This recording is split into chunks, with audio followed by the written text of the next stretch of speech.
Video केवल सामान्य जानकारी के लिए है। कोई भी दवा लेने से पहले डॉक्टर से सलाह अवश्य लें। अगर कोई वीडियो देखकर दवा लेता है तो वह खुद जिम्मेदार होगा।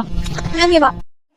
हेलो दोस्तों, आज हम लोग बात करेंगे टाइप्स ऑफ आईवी फ्लूइड। ठीक है, आईवी फ्लूइड के कौन कौन से टाइप होते हैं, ठीक है, उसको कहाँ कहाँ यूज किया जाता है, कहाँ उसको यूज नहीं करना होता है, ठीक है, इन सब के बारे में आज फुल डिटेल वीडियो के बारे में हम देखेंगे। ठीक है, टाइप्स ऑफ आईवी फ्लूइड में अपन देखेंगे एनएस के बारे में, ठीक है, जिसको नॉर्मल सलाइन बोलते हैं।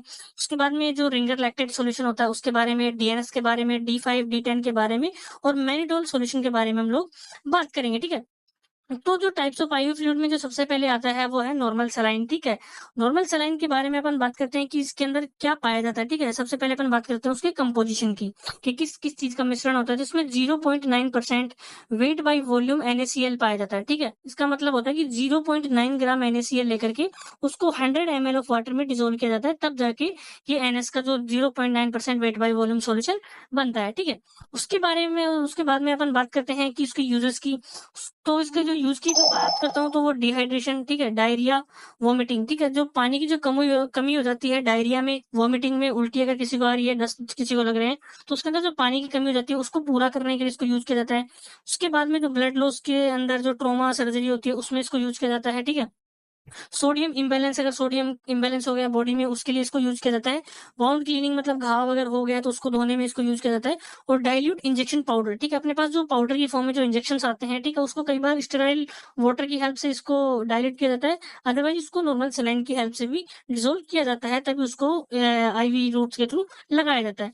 अगर मैं इसके डोज की बात करता हूँ तो जो डोज में जो आता है 1.5 से 2 लीटर इन 24 आवर्स, ठीक है, जो कि चढ़ाया जाता है किसी को भी। और अगर मैं नॉर्मल की बात करूँ तो 500 ml की जो बोतल होती है वो 1 आवर के अंदर नॉर्मल पेशेंट को चढ़ाई जाती है, जब किसी डिहाइड्रेशन, डायरिया, वोमिटिंग वगैरह हो गई है तो उस केस में। ठीक है, अदरवाइज अगर जो बीपी अगर ज्यादा ही लो है तो उस केस में उसको हाई स्पीड पे भी चढ़ाया जाता है। ठीक है, इसके जो प्राइस की मैं बात करूँ तो 30-40 रुपए में 500 ml की बोतल आसानी से अवेलेबल हो जाती है। ठीक है, उसके बाद में जो अपन जो बात करते हैं नॉर्मल सलाइन के बारे में, इसकी कॉन्ट्रा इंडिकेशंस की, किस किस जगह पे इसको यूज नहीं करना चाहिए।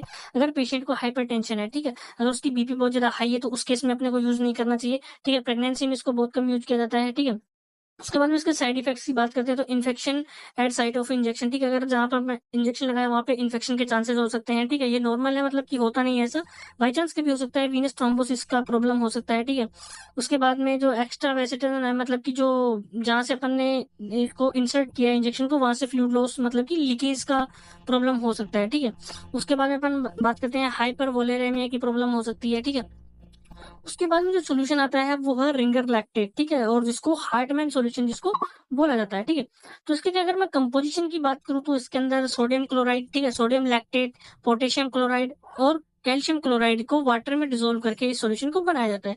यूजेस में देखते हैं इसके डिहाइड्रेशन, मतलब पानी की कमी, और इलेक्ट्रोलाइट इंबैलेंस, जो डायरिया में जो इलेक्ट्रोलाइट इंबैलेंस हो जाते हैं, ठीक है, वोमिटिंग में इलेक्ट्रोलाइट इंबैलेंस हो जाते हैं, उसको कंप्लीट करने के लिए आरएल को यूज किया जाता है। अगर बर्न हुआ है, सर्जरी हुई है, वाटर लॉस हो गया बॉडी से जलने की वजह से, तो भी इसको ज्यादातर यूज किया जाता है।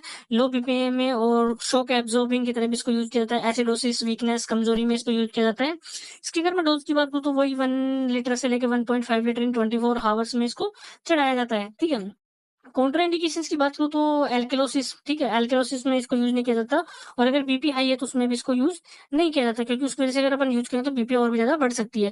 प्राइस की बात करूँ तो 40-50 रुपए में आसानी से 500 ml की जो बोतल होती है वो अवेलेबल हो जाती है। ठीक है, उसके बाद में जो साइड इफेक्ट होते हैं, बैक पेन, ब्लिश का मतलब कि bluish colour of skin, burning, itching, chest pain, discomfort, decrease heart rate, difficulty in breathing. ठीक है, जो साइड इफेक्ट्स होती है नॉर्मली देखने को नहीं मिलती है, लेकिन फिर भी कभी कभी पेशेंट को ये चीजें हो सकती है। उसके बाद में मैं बात करता हूँ डीएनएस के बारे में, जो डेक्सट्रोज, जो नॉर्मल सेलाइन जो होता है, ठीक है, और जो D5 जो एनएस, ठीक है, उसके अंदर जो डेक्सट्रोज का होता है 5% सोल्यूशन होता है, बाकी एनएस का जो 0.959% वेट बाय वॉल्यूम की है, उन दोनों का मिक्सचर होता है। ठीक है, तो इसके कंपोजिशन में वही 0.9% NaCl, ठीक है, और 5 ग्राम जो होता है डेक्सट्रोज होता है, मतलब 5% क्या होता है डेक्सट्रोज इसके अंदर पाया जाता है।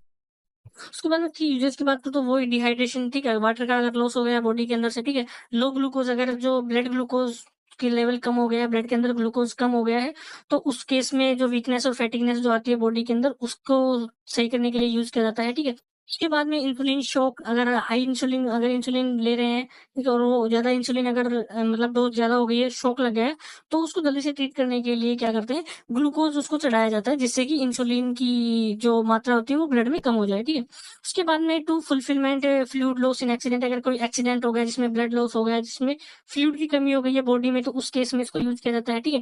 उसके बाद में इसकी डोज़ वही जो 1 से लेकर के और 1.5 लीटर 24 आवर्स में इसको चढ़ाया जाता है। कॉन्ट्राइंडिकेशंस में अगर किसी को डायबिटीज़ है, ठीक है, क्योंकि अगर उसके अंदर ग्लूकोज़ पहले से है, अगर आप फिर से ग्लूकोज़ चढ़ाएँगे तो उसको ज़्यादा दिक्कत हो सकती है, ठीक है।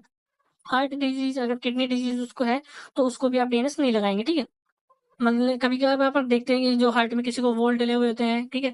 किसी को जो कंजस्टिव हार्ट फेलियर या हार्ट फेलियर जैसी प्रॉब्लम होती है, ठीक है? जो रीनल इम्पेयरमेंट वाली प्रॉब्लम होती है, तो उस केसेज़ में इसको नहीं चढ़ाना चाहिए, ठीक है? प्राइस की बात करूँ तो ₹40-50 में 500 एमएल की बोतल आसानी से अवेलेबल हो जाती है, ठीक है? उसके बाद में मैं इसके साइड इफ़ेक्ट्स की बात करूँ तो जहाँ पे अपन ने इंजेक्शन लगाया वहाँ पे पेन हो सकता है, रेडनेस हो सकती है, स्वेलिंग हो सकती है, ठीक है? उसके बाद में जो हाइपोटेंशन, ठीक है? जो कि बीपी जो होती है वो राइज़ हो सकती है इससे, ठीक है? यहाँ पे हाइपोटेंशन नहीं आएगा, हाइपरटेंशन, क्योंकि इसके अंदर एनएस है, तो उस वजह से बीपी राइज़ हो सकती है, ठीक है?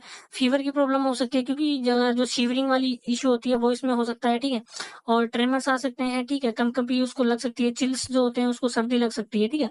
उसके बाद में आता है सॉल्यूशन मैनिटोल। मैनिटोल सॉल्यूशन बहुत कम यूज़ में लिया जाता है, ठीक है? इसके अंदर कर कंपोज़िशन की बात करूँ तो जो इसकी बॉटल है वो 5%, 10% और 15% और 20% या 25% के जो सॉल्यूशन में आती है, ठीक है। इसकी बात करते हैं यूजेस की। यूजेस में देखें तो इट इज़ डाययूरेटिक, ठीक है। ये डाययूरेटिक की तरह काम करता है, जो कि इंक्रीज यूरिन के प्रोडक्शन को बढ़ाता है और आउटफ्लो को भी इंक्रीज करता है।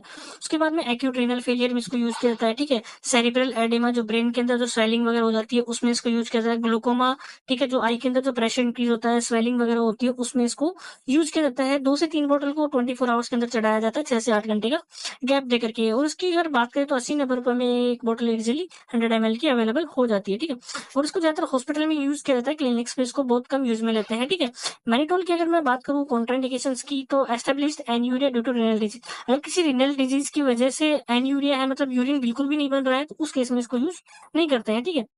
पल्मोनरी एडेमा, ठीक है, जो पल्मोनरी एडेमा मतलब स्वेलिंग है, ठीक है, तो उसमें इसको यूज़ नहीं करते हैं, ठीक है। सीवियर डिहाइड्रेशन, बहुत ज़्यादा डिहाइड्रेशन हो गया तो उसमें इसको यूज़ नहीं करना है, क्योंकि ये उसको जो यूरिन प्रोडक्शन बढ़ाएगा, तो और ज़्यादा डिहाइड्रेशन की प्रॉब्लम हो सकती है, ठीक है। इसकी वजह से नोज़िया, वोमिटिंग जो साइड इफेक्ट होते हैं वो अपने को देखने को मिल सकते हैं। Fever, chills, headache, runny nose, ये नॉर्मल सिम्पटम्स है जो कभी-कभी देखने को मिलते हैं, हर किसी पेशेंट में ऐसा नहीं होता है। Chest pain, dizziness, blood vision जैसी प्रॉब्लम अपने को देखने को मिल सकती है। उसके बाद में आती है 5% डेक्सट्रोज़ के जो वेरिएंट्स आते हैं, वो आते हैं D5W, मतलब कि 5% डेक्सट्रोज़ इन वाटर, ठीक है। और उसके बाद में अपन जो बात करते हैं D5NS, मतलब जो डीएनएस जो आती है 5% डेक्सट्रोज़ इन नॉर्मल सलाइन, ठीक है। उसके बाद में D5RL का जो वेरिएंट आता है, जो 5% डेक्सट्रोज़ इन RL, ठीक है। ये ड्रिप्स भी अपने को देखने को मिलती हैं। उसके बाद में अपन बात करते हैं कि जो D5 जो होती है उसका जो और वेरिएंट्स होते हैं, D10W मतलब 10% डेक्सट्रोज़ इन वाटर, ठीक है। D10NS मतलब 10% डेक्सट्रोज़ इन नॉर्मल सलाइन, ठीक है। D10RL मतलब कि 10% डेक्सट्रोज़ इनटू RL, ये सारे भी अपने को देखने को